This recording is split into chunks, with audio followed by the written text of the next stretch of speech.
Y'all, today we need to talk about news that I never thought that I would hear. Recently, the topic of Grub Guardian was brought up in the Discord, and one of the people that works at Wizard101 revealed that after the console release anyways, they're finally going to be updating Grub Guardian again. Now, if you're unfortunate enough to not know what Grub Guardian is, that's tragic, but it's basically this side game that literally you could link your main Wizard101 account to get in-game rewards, by the way. So this is a big, like, you know, it's a side game is an understatement. It was a game linked to Wizard101 that ran on Flash Player, and you could also download it on the App Store. And what it basically was, it was like a tower defense game where your pet was featured as the main source of defense, and you could also buy towers as the game went on based on the different schools in Wizard101. The more, you know, experienced your pet, as in the higher level your pet, the better the tower it was, the more you advance, the better rewards that you would get. And these rewards, they were no joke. We're talking about a whole host of very, very unique housing items. We're talking about all types of things like gold and other things that you use on the day-to-day. And probably most notably,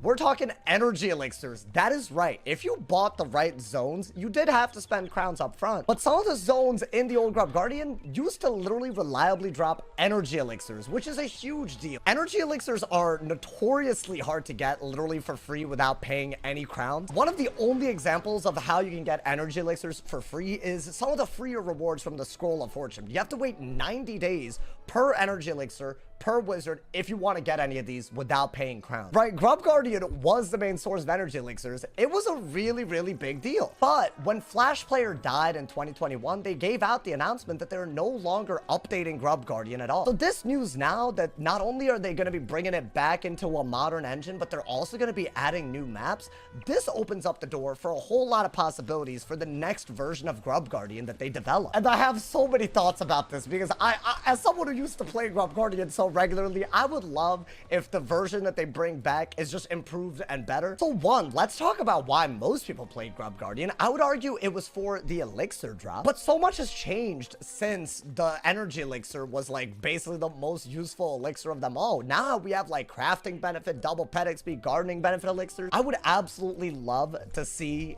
if they, you know, however long it takes to relaunch this. I would love for the relaunch of Grub Guardian to actually modernize some of the drops. I think we live in a world where things like member benefit elixirs could drive people in droves to this game. Y'all are probably wondering if they're dropping things of real crowns value, right? How is Grub Guardian profitable? How in the world did they even like let it stay while Flash Player was alive? And I kind of brought it up earlier, but what they did was that they actually made it so that the zones that drop stuff like energy elixirs that had real crowns value, you had to spend crowns to unlock those zones. So up front, the cost is more than an energy elixir. The more you play, the more you get a bang for your buck, right? Like, let's say that a zone was, I don't know, 2,000 crowns to unlock. Eventually, after you get your 9th energy elixir, you've made the money back by just playing the game, essentially without paying anything else. I think they could use that same logic for more difficult zones with way more valuable rewards like member benefit elixirs.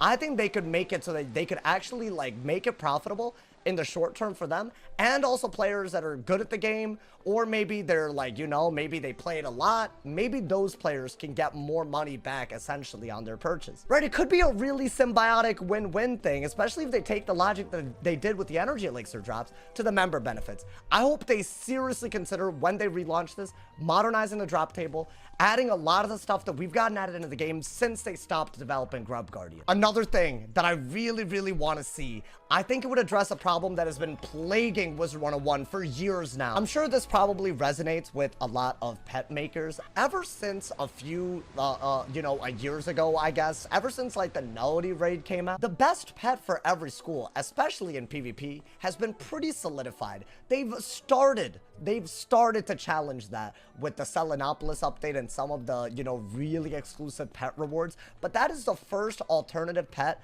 that I would have considered training on probably any wizard since the nullity raid. I would argue like the Ice Blimp, the Maple Moose pet, the Deadly Null Dragon, the Stormy Null Dragon. Those are 4 examples on 4 different schools of pets that have been in the game for like, I want to say over 5 years that have still been the most useful pet that you could possibly run, especially in advanced content. It would be really, really nice if they gave more pets unique abilities in their new version of Grub Guardian. The way the Grub Guardian used to work, the only real, like, you know, difference you had in terms of, like, you know, which pet that you used in Grub Guardian was the school, right? So if I used a storm pet versus an ice pet, if they were both mega, right, all other things being held equal, the only benefit I got for using the storm pet was that it used storm damage, and that's better against some mobs than Grub Guardian. That was basically the logic of it. But imagine if every pet came with some extra passive ability that you could use in Grub Guardian. You could actually see a game. It could have some layers of complexity to it. You could make it so that there are pets that no one has ever bothered to even get before. You could put them back into the conversation. That is something I want so deeply. I feel like Wiz started to do this thing with hybrid pets. They started to do this thing with exclusive pets and like event pets, right? They did all of that, and yet, especially if you PvP, no one's going for those pets because it's not worth the effort. But now they have an avenue where they can make every pet unique if they wanted. It could be literally a reward for any pet that you ever get from any source. There could be rare pets that people start farming for. It could revitalize farming in every part of the spiral. That's something that's good for the community. That's something that's good for pet making in general. And finally, this is not really more of an in-game feature that I would like to see, but it's more of like a critique on the way Grub Guardian used to work. I think if you don't know what Grub Guardian is, it's probably because it wasn't tied or integrated into the main game outside of account linking, right? Like, you could do stuff in Grub Guardian, like, you know, level up your pet, get rewards that you could redeem on your actual Wizard101 game, even energy usage for, like, you know, leveling up your pet XP. Let's say that you used, like, you know, the Grub Guardian app to like level up your pet, your energy would go down in the Wizard101 game, right? These are the ways that these two games were linked in the past. But there's no way for me to log into Wizard101 and go to something like the Fairgrounds or the Pet Pavilion and access the Grub Guardian game. I feel like they should think about doing that as well alongside a relaunch of it. I don't know how hard that would be, especially because I think, you know, that would probably just, you know, be a totally new feature. But I think it would be worth it. I feel like it's like, you know,